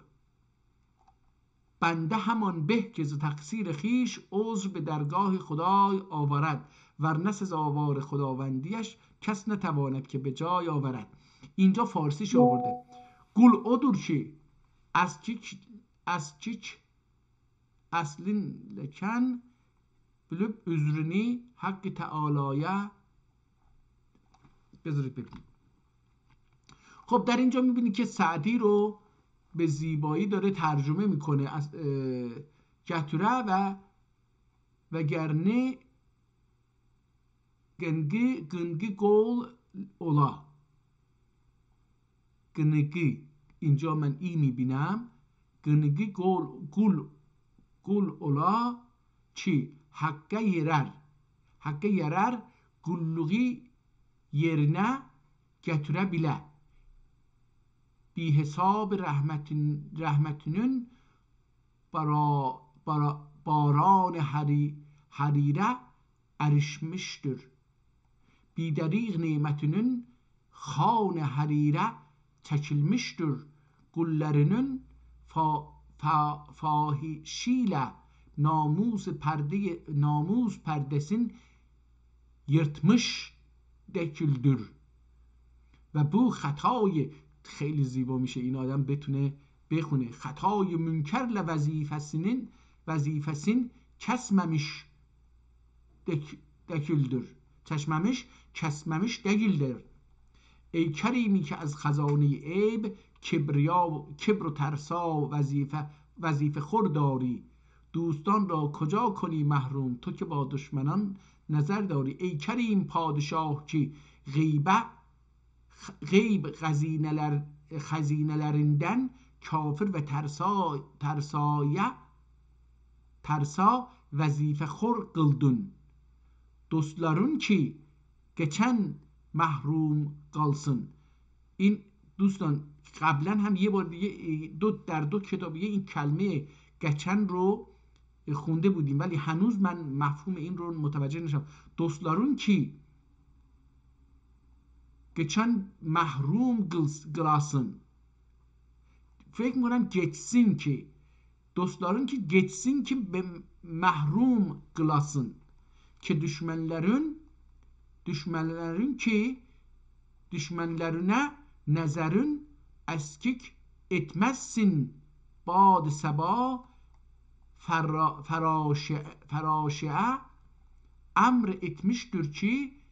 ببینید به هر حال گلستان رو حالا متوجه شدیم. منم این خط رو خوندم یه مقدار، خیلی توش به گل نیفتادم و این خوبه. یعنی این خط برای من البته علتش اینه که دوستان داریم یواش یواش عادت میکنیم. الان نزدیک 40 ساعت یا 45-50 ساعت من وقت گذاشتم تا الان در یک ماه و الان این 33 هستش. ما 33 جلسه هست. اگه هر جلسه حدود 1.5 ساعت وقت بذاریم حدود 50 ساعت تا الان من وقت گذاشتم در اینجا. در نتیجه مقدار هم در خوندن ترکی هم چشم به بعضی از خطا، نه هر خطی، عادت کرده. این خیلی پیشرفت خوبیه به نظر من. حالا بریم اینجا این 380 صفحه هستش ببینیم چه کسی نوشته ننوشته. هیچ چیزی من اینجا پیدا نکردم در این صفحه‌ای که خوندیم تا اینجا. من پیدا نکردم که چه کسی اینو ترجمه کرده. حالا بریم یه صفحه 20 این کتاب رو ببینیم. خب ببینیم این 20 چی گفته. و نصیحتیمی غرض آنلر صاحب divanla agilden münasebetimiz vardı. Verdim صاحب دیوانه. اینجا دیگه تقریبا میتونم بگم که اکثر کلمات رو صداگذاری کرده. صاحب دیوانه قاتینه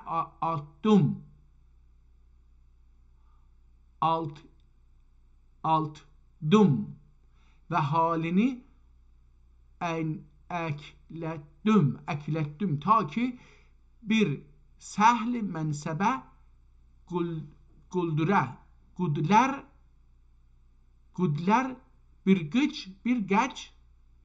bir geç koun bunun üzerine geçti.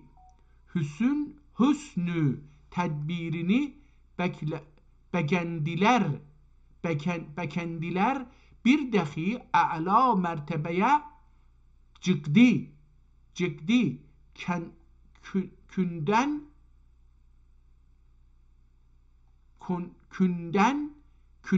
günden güne میشه künden küne terakkiyle mugarreb sultan oldu ve müşarun ileyhi oldu. Çünkü selamet halini gördüm ve şükür ettim. Beyt. به کار بسته مبندیش دل شکسته مدار به کار بسته مبندیش دل شکسته مدار که آب چشمه حیوان درون تاریکی است تاریکی است یا تاریک است درون تاریک است bağlı eşikte gam yeme bağlı eşikte gam yeme ve külkeni şikeste tutma köklünü ve köklünü şikeste tutma ki ab hayat dahi gere günlükte ya gere gerenlükte ab dahi gerenlüktedir ol gerinide ittifak Hicaz seferi düştü yarenlerle Hicaz'a gittim vakti ki Hicaz'den yine döndüm kelam ile münezzel اینجا هرچی بوده پاک شده ظاهر اینجا نمیدونم چرا ظاهر حالی درویشون رهیاء این dervişler hayyaetinde dedim ki hal nedir dedi vallah sen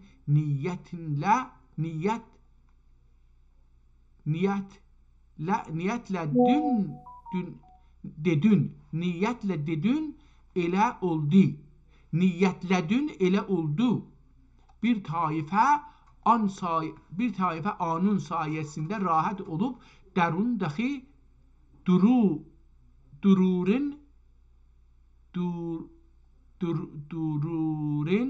dahi ziyade gul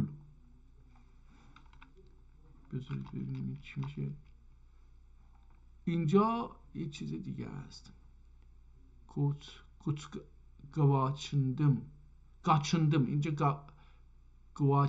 kaçındım ziyade gul ya gur ziyade gur gör olacak ihtimalen beyt اگر 100 سال کبر آتش فروزد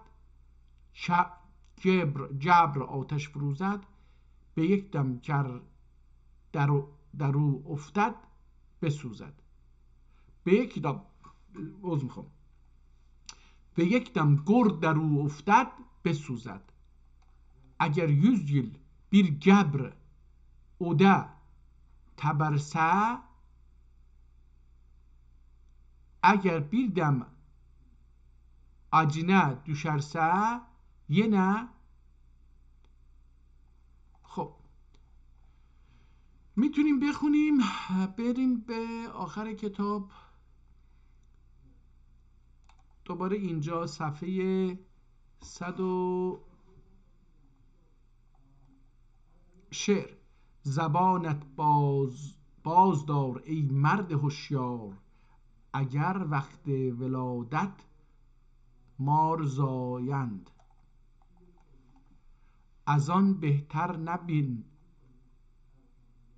دی که خردمند اگر که فرزندان ناهموار زایند ای عاقل دلون دوت اگر توغا حالا به شعر داره ترجمه میکنه این دیگه این خطه نمیدونم از کجا شروع میشه بریم ببینیم میتونیم اول این خط رو ببینیم که احتمالا یک کار جالبی داره انجام میده شعر رو با شعر ترجمه میکنه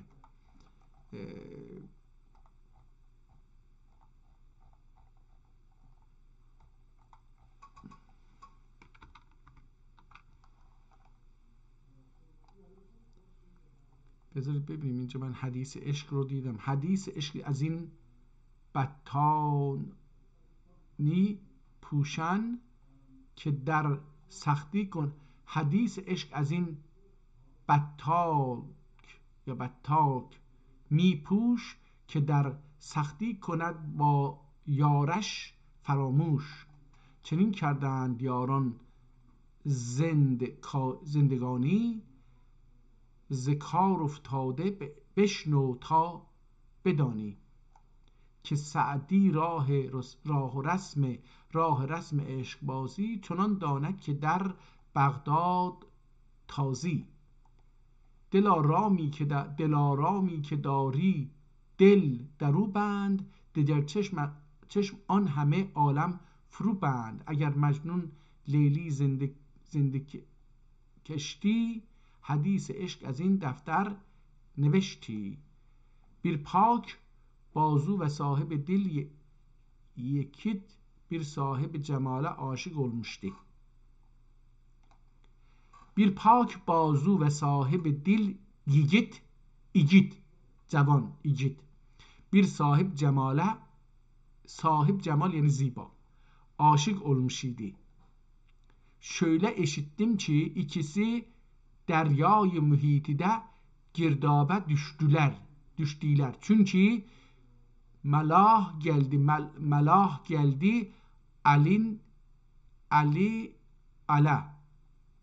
Ali ala ve çigara. Geldi onun Ali destşu بگیره و بیرون بیاره. çigara itti beni yarımın elin alsındı, ölmek hal içinde derdi eşk sözünü şul betalden. خب داستان رو داره توضیح میده. با خود داستان من خیلی آشنا نیستم، در نتیجه اینجا هم در خوندن ترکیش یه مقدار به مشکل برخوردم، ولی خب به نظر من خط جالبیه، میشه خوند. پس حالا ما دوستان دارم خسته میشم، با اجازهتون من اینو تکمیل بکنم دیگه. ببینید آخر چی گفته، چی شد. خب ببینیم صفحه آخر، این صفحه آخر رو از اینجا شروع بکنیم. با آن جامع عاریت خوستن، کشی کندو اسکی tünerkimin yıldır ariyete tun dilmekten galip. Hoca Sa'di rahmetullah aleyh hazretleri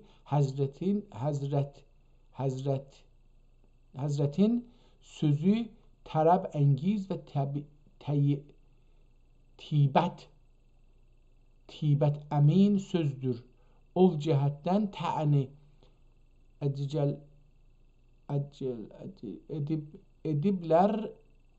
ediblerin ta'ni edeblerin dili uzundur. Bilmek gerektir ki kişi bifayde çırağı tutanın yemek aklın tutan yemek aklın ağiller طریق değildir. حالا یه مقدار اینجا با مشکل برخوردیم، ولی که صاحب دلر رأی üzerine sözün yüzü onlardan üre. میخوام یه چیزی اینجا دیگه، دولتinden محروم قılmalar. Velhamdülillah Rabbil Alemin. Tam کتاب به اون الله تعالی توفیق. ها اینجا تاریخ رو نوشته فی وسط جمادی الاولی، فی تاریخ سنه. حالا بیا به درستش کن. اینو میشه خوند، من نمیتونم، ولی کسایی که خط بلدن میتونن اینو بخونن و بفهمن که این کتاب در چه تاریخی نوشته شده. سنه این خط رو هر کس بتونه بخونه، این خط اینجا رو میتونه تاریخ رو در بیاره. 856 من اینجا یه تاریخ میبینم، این 856 رو من اینجا دیدم، اینو تشخیص دادم. 856 باشه دشمنی زیرک تو را نیازارد، پس چه آزارت توانا دان دوست. پس چه آزارت تو نادان دوست، تو را نادان دوست. ها این خیلی خوب بود. دشمنی زیرک تو را نیازارد، پس چه آزارت تو را نادان دوست. دشمنی که زیرکه تو را اذیتت نمیکنه، پس اما دوستان نادان تو را آزارت میدن. دوستی با مردم دانا نکوست، دشمنی زیرک به است نادان دوست. اینم یه شعریه که دشمنی زیرک به از نادان دوست. خب دوستان متاسفانه اسمی ازش از نویسنده نتونستیم پیدا بکنیم و این هم تاریخ اینجا رو نتونستیم بخونیم. اگر این رو تاریخ فرض بکنیم در تاریخ 856 نوشته شده، الان 1400 هست، 446 56 باشه حدوداً 10 سال از اینجا بذاریم، 450 سال از اینجا، اونم 144 سال میشه 600 سال. این کتاب 600 سال پیش نوشته شده دوستان. به نظر من همین که دیدیم، یعنی خیلی این کتاب رو ورق نزدیم، به 2 خط بسیار زیبا نوشته شده، به راحتی میشه خوند. هم فارسی جالب در این هستش شعرها رو نه متنها رو، نثر رو نه، نثری که در خود گلستان هست اون رو نه، ولی فارسی اشعارش رو در اینجا آورده که دوباره ما میتونیم بر اساس این کتاب ببینیم که در فارسی سعدی، گلستان سعدی دست بردن یا نه. این رو میتونیم به عنوان یک کار تحقیقی انجام بدیم، یعنی کسایی که علاقه‌مندن میتونن زبان فارسی کار میکنن میتونن مقایسه‌ای بین این و اون انجام بدن. این نسخه 600 سال پیش هستش و یک کپی از اشعار چیز هست. البته کسایی که به 2 زبان مسلط باشن، هم ترکی هم فارسی، میتونن با خوندن بخش ترکی بفهمن که در بخش فارسی نثر کتاب گلستان سعدی هم دست بردن یا نه. اینجا این سعدی نوشته بود، به نظر من اون نقطه برای زیبایی، برای چیز نیست، یا اینکه اسمش سعدی بوده، نمیدونم، شاید هم سعدی نبوده، ایرانی ها اینو تغییرش دادن. حالا خط ها دوباره اینجا نگاه کنید، یه دست بچه دادن که ماژیک رو برداشته و داخل این کتاب ببینید چی کار کرده. البته با اینجا هم میبینم که خط دوباره عوض شده، یه خط سومی اینجا دیده میشه، اینجا خط 4می رو میبینم که دوباره اینجا هستش.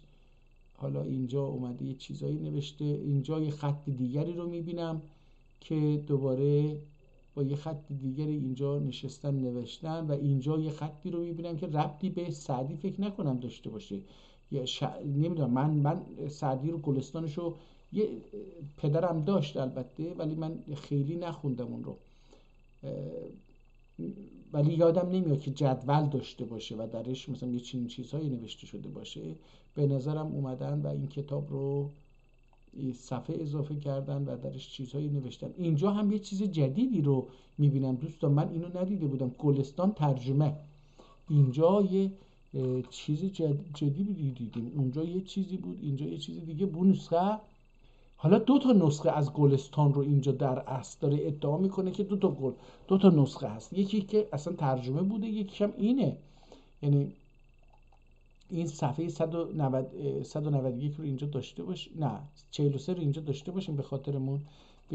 بذار ببینیم چیه این اصلا، داره چی میگه. من یه مقدار هیجان گرفت من رو. بو نسخه آثار بقیه müellifi Mahmud Çelebi'dir ki سلطان مراد ثانی در دوره سلطان مراد دوم عثمانی این کتاب رو چیچی چلبی نوشته. مؤلفی محمود چلبی هستش. این رو نسخه بندی کرده. Bu نسخه آنن نفیه چی نمیدونم اینجاش هست رفته، یعنی 833. این نسخه در 833 نوشته شده دوستان، هجری قمری. اینجا هم خودش نوشته هجری سنسینده ترجمه ایلمیش. حالا اینجا هم دوباره گلستان tercümeleri içinde ilk tercüme olunan bir kitap گلستان شراحی. بذارید ببینیم اینو میتونیم اینو، یعنی این کتاب میگه در حالا این نویسنده که این حاشیه رو نوشته میگه که گلستان tercümeleri içinde ilk tercüme olunan bir kitap گلستان شرحی محمد ابن اعظم استروگه و هی، یعنی اسمشو داره هی می نویسه کرو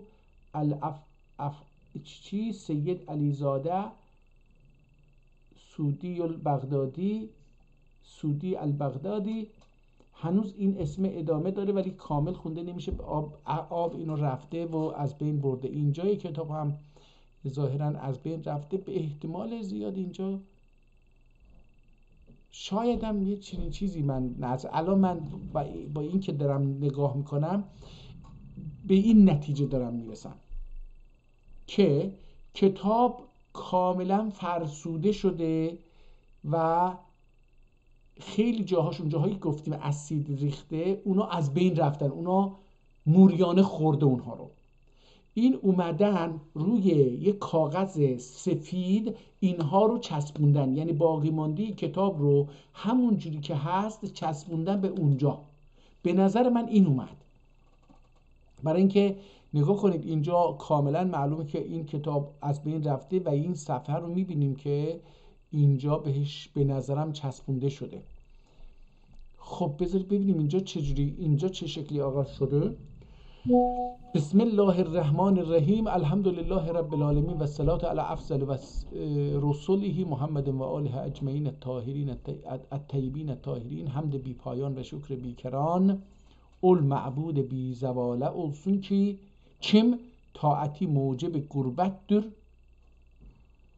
gurbettir ve şükr مزید نعمتtir. Kim her nefes geldikçe hamd mumid hayatıdır, gittikçe müferrih zatıdır. Pes her nefeste iki nimet vacibdir. Egerçe yahu. این به هر حال اینجا متوجه شدیم که حالا یه چند صفحه دیگر رو هم برق بزنیم ببینیم این چیه. ای کریم پادشاه که غیب خزینelerinden kafir و ترسایه وظیفه خور قلدون dostlar ki nete mahrum kılasın ki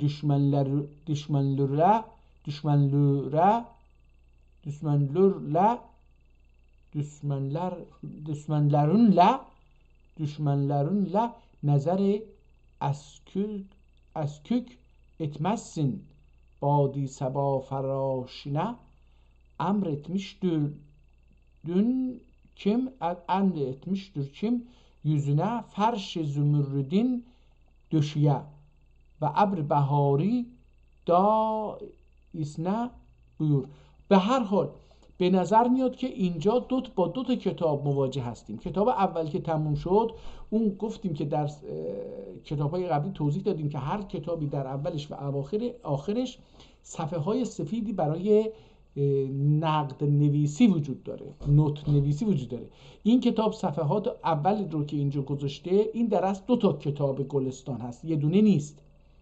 یکی رو متوجه شدیم که چلبی نوشته، محمود چلبی نوشته در 33 در سال 833 هجری ایشون این رو رونویسی کرده. این به خط محمود چلبی هست. اینی که داریم میبینیم از اینجا به پایین مال محمود چلبی هستش.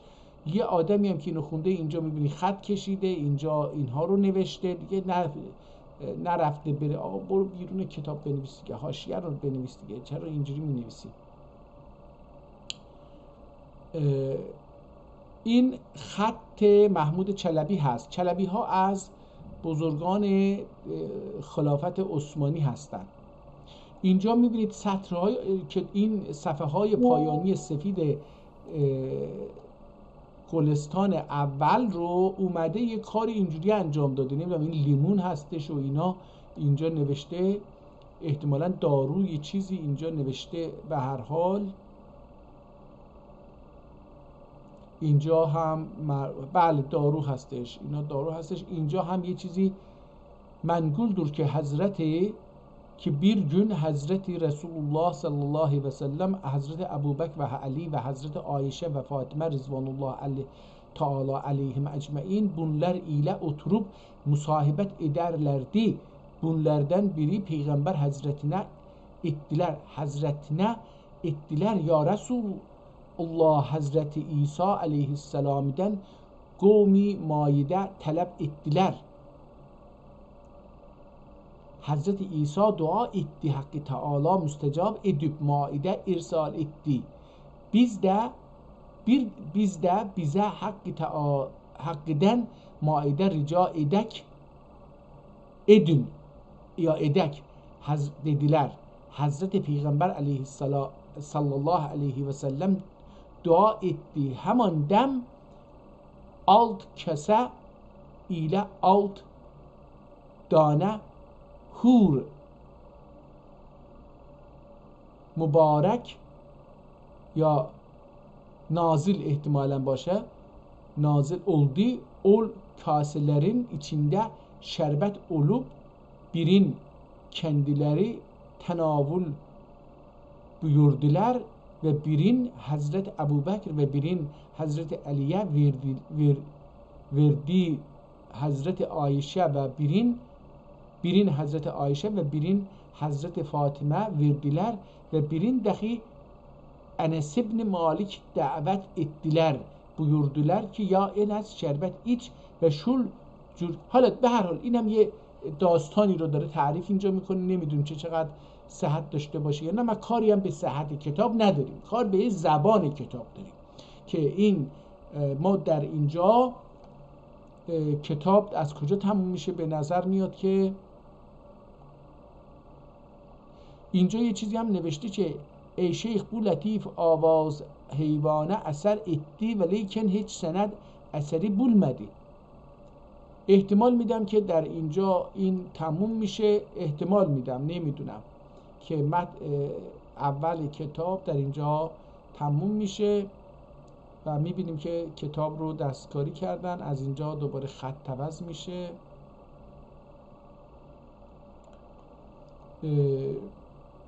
حیف این کتابی که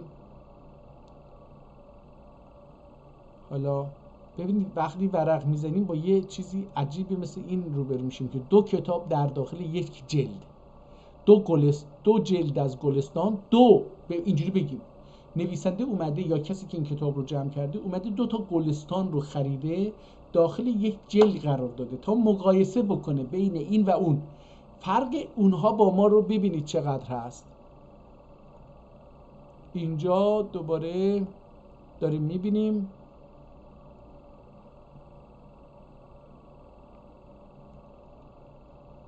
خب پس ما در این کتاب با 2 تا گلستان ترکی روبرو شدیم. اولین گلستان رو نفهمیدیم چه کسی نوشته و تلاش ببینیم تاریخ آخر کتابش نبود، یه چیزی قاعدتاً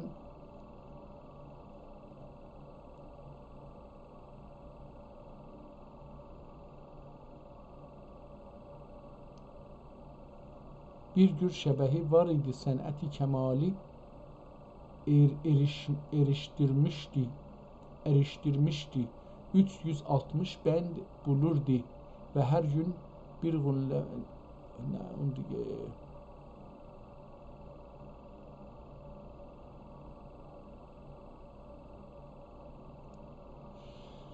همینجوری یه مثل تندخوانی نگاه میکنیم که ببینیم یه چیزی، یه تاریخی، یه اسمی اینجاها به ذهن آدم بیاد و یاری بکنه ما رو. من داره دوباره چشام به هم میخوره. خواجه سعدی رحمه الله علیه ایدر مشایخten birisinin ökünde ettim ki falan kişi benim fesadıma tanıklık verir. Şeyh etti sen ani az salahle خجil eğlenler.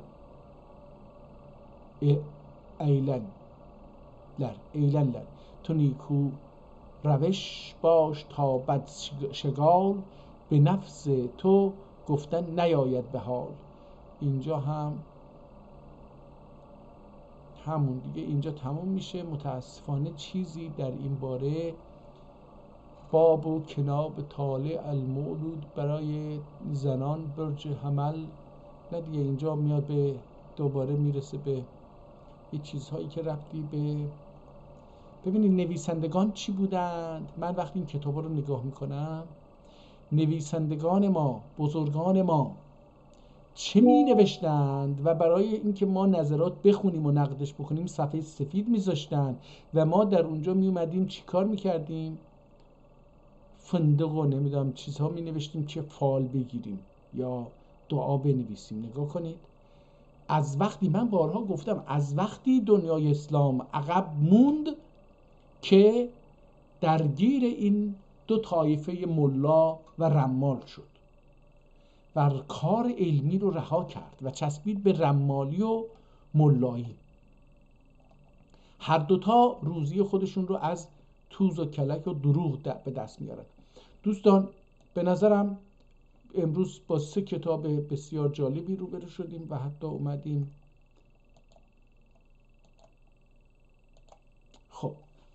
به نظرم با 3 کتاب بسیار جالب و خواندنی به زبان ترکی آشنا شدیم و ارزش این رو داشت که وقت صرف این کار بکنیم. حالا میخواستم یه خلاصه‌ای در 1-2 دقیقه برای اینها بگم اگه بشه اینها رو آورد. عشق صفا بود. حالا این کتاب هایی که امروز خوندیم الان 2 تاش اینجا هست نمیدونم چرا بقیه نیستش. عشق صفا بود که شعر بود بیشتر به زبان ترکی. فرایض بود که در رابطه با نماز بود، خیلی کتاب جالب بود. و گلستانی سدی که خودش از 2 کتاب از 2 گلستان چیز شده بود و حدود گفتیم که 600 سال پیش کپی برداری شده. حداقل در مورد هر دوتا به یه چیزی رسیدیم. به زبان ترکی نوشته شده. خود گلستان سعدی به ادبیات امروز نزدیک نیست. یه به زبانی که حافظ هست سعدی به اون نزدیک نیست، یک مقدار دشواره، زبان ثقیلی رو درش به کار رفته، برعکس حافظ و فردوسی که زبانشو زبان خیلی ساده و خودمانی امروز هست. زبان سعدی زبان پیچیده هست، یه مقدار سخته و ما میبینیم که 1-2 نفر این کتاب رو به ترکی ترجمه کردن و حتی شعرهای فارسیشو، متن شعر فارسی رو نوشتن و دوباره این رو ترجمه کردن و گاهن شعر رو به شعر ترجمه کردن، یعنی به زبان ترکی هم شعر ساختن که عین همون معنا و فکر رو در زبان فارسی بتونن بگن. اینم از این. خب فکر می‌کنم همین کافیه. بدونیم که قدرت زبان عربی، زبان ترکی بسیار بیشتر از زبان ترکی، به خصوص که توانایی تبدیل نوشته های شاعری چون حافظ رو که قبلا گفتیم ترجمه کردیم و توانایی حافظ رو هم سعدی رو هم داره ترجمه کرده و خیلی هم عالی. خب دوستان براتون روز خوبی رو آرزو میکنم. امیدوارم موفق و مؤید باشید. تا دیداری دیگر و با معرفی کتاب‌های ترکی دیگر در زمینه‌های دیگر.